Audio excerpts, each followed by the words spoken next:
Attente entre le président Trump et la Cour suprême.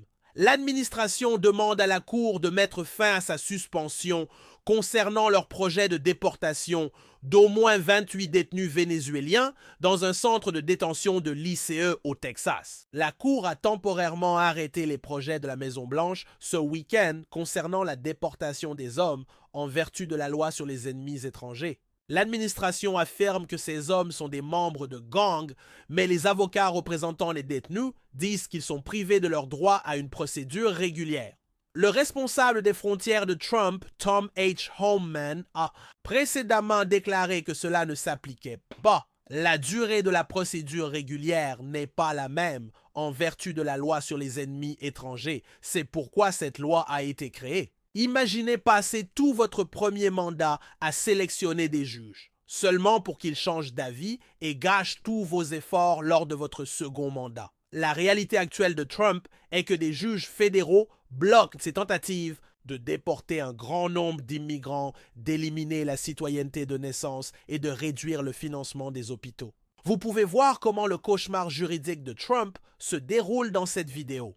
Nous examinerons les décisions spécifiques des juges qui les ont rendues, beaucoup d'entre eux étant républicains, et comment les menaces de Trump de les destituer empirent les choses. Restez avec nous si vous vous demandez pourquoi Trump agit de manière aussi désagréable ces derniers temps.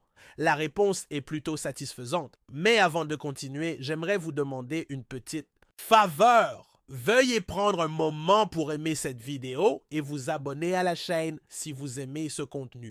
Plus de 98% d'entre vous regardent les vidéos sans s'abonner. Bien que cela ne vous coûte rien, cela a un impact significatif pour nous. Avez-vous appuyé sur le bouton d'abonnement? Fantastique, un grand merci. Revenons à la vidéo maintenant. Vous vous souvenez lorsque Trump se vantait constamment des juges qu'il avait nommés à la Cour lors de son premier mandat? Trump a rempli les tribunaux de plus de 230 juges fédéraux, y compris 3 juges à la Cour suprême. Il se vantait. J'ai nommé un nombre record de juges lors de ces rassemblements avec un sourire comme celui d'un enfant ayant construit la plus grande tour de bloc, encore plus que ses toilettes en or. Il se réfère fréquemment à ses nominations comme son plus grand héritage. Cependant, il rencontre actuellement de nombreux problèmes à cause de cet héritage judiciaire. Il semble que Trump ait donné des bâtons de baseball à un groupe d'inconnus et maintenant ils attaquent ses politiques. Il semble qu'il ait anticipé que ces juges seraient des sujets obéissants, mais ils ne se comportent pas ainsi. Ils font quelque chose de vraiment surprenant à la place. Ce sont de véritables occupations. Par exemple, la Cour d'appel du 5e circuit a un juge nommé James, un nommé par Trump.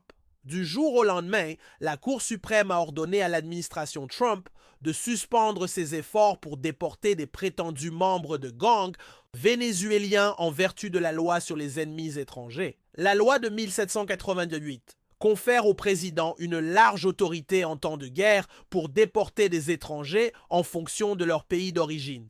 Mais l'administration Trump tente d'utiliser cette loi en dehors des périodes de guerre et contre des acteurs non étatiques. Cela représente le dernier crescendo dans le combat pour protéger les droits à une procédure régulière alors que l'équipe Trump teste les limites du pouvoir exécutif pour mettre en œuvre un effort de déportation sans précédent. Ce combat se déroule non seulement dans les tribunaux, mais aussi au Congrès. Le sénateur du Maryland, Chris Van Golland, a confirmé qu'il avait rencontré cette semaine Pilar Argo Garcia, que l'administration Trump affirme avoir été déportée par erreur. Les arguments juridiques de Trump n'ont pas été particulièrement bien accueillis lors d'une récente audience sur l'application de la loi sur l'immigration. Il a posé des questions pointues concernant la procédure régulière et l'autorité exécutive lorsqu'il a interrogé les avocats du gouvernement sur la légitimité des déportations massives. Il est allé jusqu'à dire que la Constitution s'applique à tout le monde dans notre pays, pas seulement aux citoyens, ce qui n'était sans doute pas dans la stratégie de Trump. Un autre juge nommé par Trump, le juge Trevor McFadden, aurait raté le message concernant la loyauté aveugle. En 2019, McFadden a rejeté la tentative de Trump de détourner des fonds militaires pour son mur frontalier inestimable. Le visage de Trump doit être devenu encore plus orange lorsque McFadden a écrit dans son opinion que le Congrès devrait avoir le contrôle des finances. Ces juges agissent davantage en tant que juges qu'en tant que membres du personnel juridique personnel de Trump.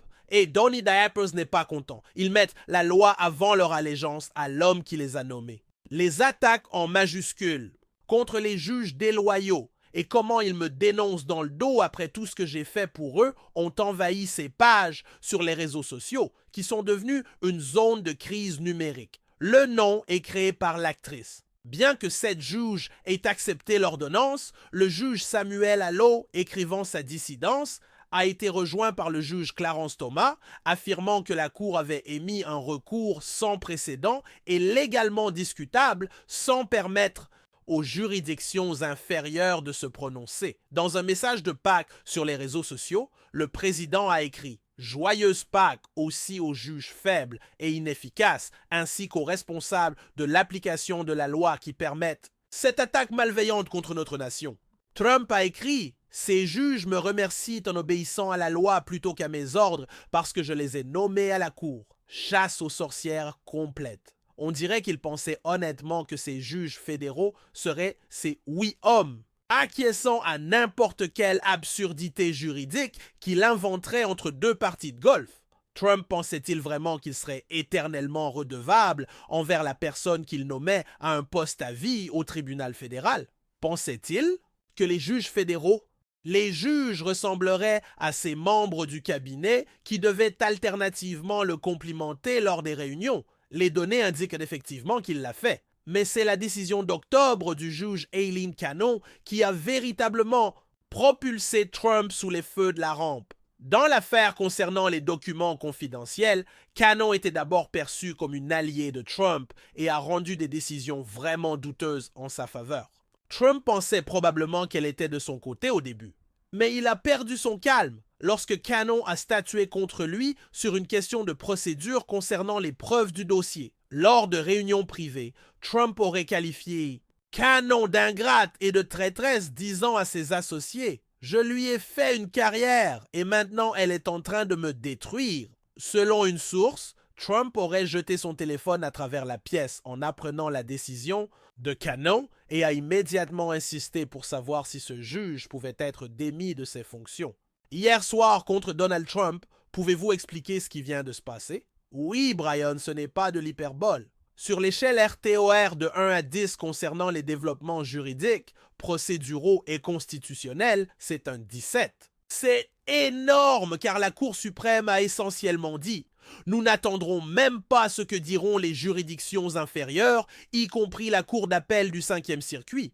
Nous disons à l'administration Trump d'arrêter immédiatement, d'arrêter les expulsions inconstitutionnelles des migrants vénézuéliens. » Reprenons un peu et parlons de comment nous avons obtenu cette décision stupéfiante et probablement sans précédent de la Cour suprême.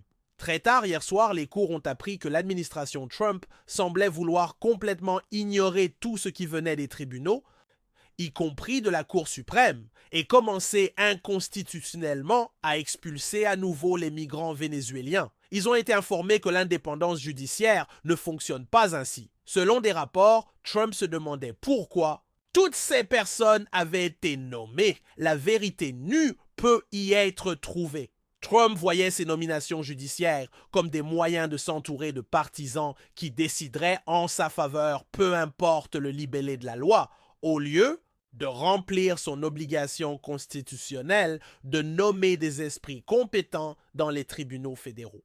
Il voyait le système judiciaire fédéral comme une autre entreprise Trump où toutes les autres considérations étaient subordonnées aux souhaits du patron. Trump ignorait le fait que les juges fédéraux sont nommés à vie après confirmation afin de maintenir leur indépendance. Le président qui les nomme n'a pas besoin de leur approbation. Ils ne doivent pas s'inquiéter de perdre leur poste. Au lieu de servir de tampon pour les caprices du président, leur rôle est d'interpréter et d'appliquer la loi. C'est une ironie délicieuse. Certains des obstacles les plus importants à l'agenda de Trump sont maintenant les juges qu'il a nommés pour servir de police d'assurance juridique. Son monstre de Frankenstein juridique semble s'être retourné contre lui après qu'il l'ait créé. Même si la Cour suprême n'a pas été aussi loin qu'on aurait voulu en matière de droits des immigrés, elle a quand même dit qu'il devait y avoir une pétition de habeas et un due process pour presque préventivement aborder la question que beaucoup craignaient, à savoir que ces migrants n'ont pas vraiment dans leur carnet d'adresse le nom de constitutionnel comme avocat. En gros, cela disait, si vous allez faire ça, montrez-moi les papiers, montrez-moi les preuves, montrez-moi l'argent, montrez-moi ce qui se passe. Faites attention à ce que vous demandez, comme le dit l'adage. Surtout si votre demande portait sur 230 juges fédéraux avec un mandat à vie qui sont imperméables au renvoi. Peu importe combien vous vous plaignez sur les réseaux sociaux. Cependant, Trump n'est pas seulement en conflit avec les juges qu'il a directement nommés à la magistrature, il rencontre beaucoup de difficultés avec un groupe encore plus âgé de juges nommés par les républicains. Non seulement ces juges de l'époque Reagan sont en désaccord avec Trump, mais ces vétérans des tribunaux des années 1980 montrent que les principes constitutionnels comptent toujours plus que la loyauté partisane. Même si Trump exigeait une loyauté aveugle de tout le monde avec un R à côté de leur nom, il délivre certaines des gifles juridiques les plus sévères que nous ayons vues. Fort de décennies d'expérience sous leur robe noire, ces nominations de Reagan sont désormais les seniors de nos tribunaux fédéraux. Ils ont vu d'autres présidents passer et il semble que l'attitude de Trump vis-à-vis du pouvoir exécutif ne les ait pas impressionnés. Considérez le juge Royce Lambert que Ronald Reagan a nommé au banc en 1987.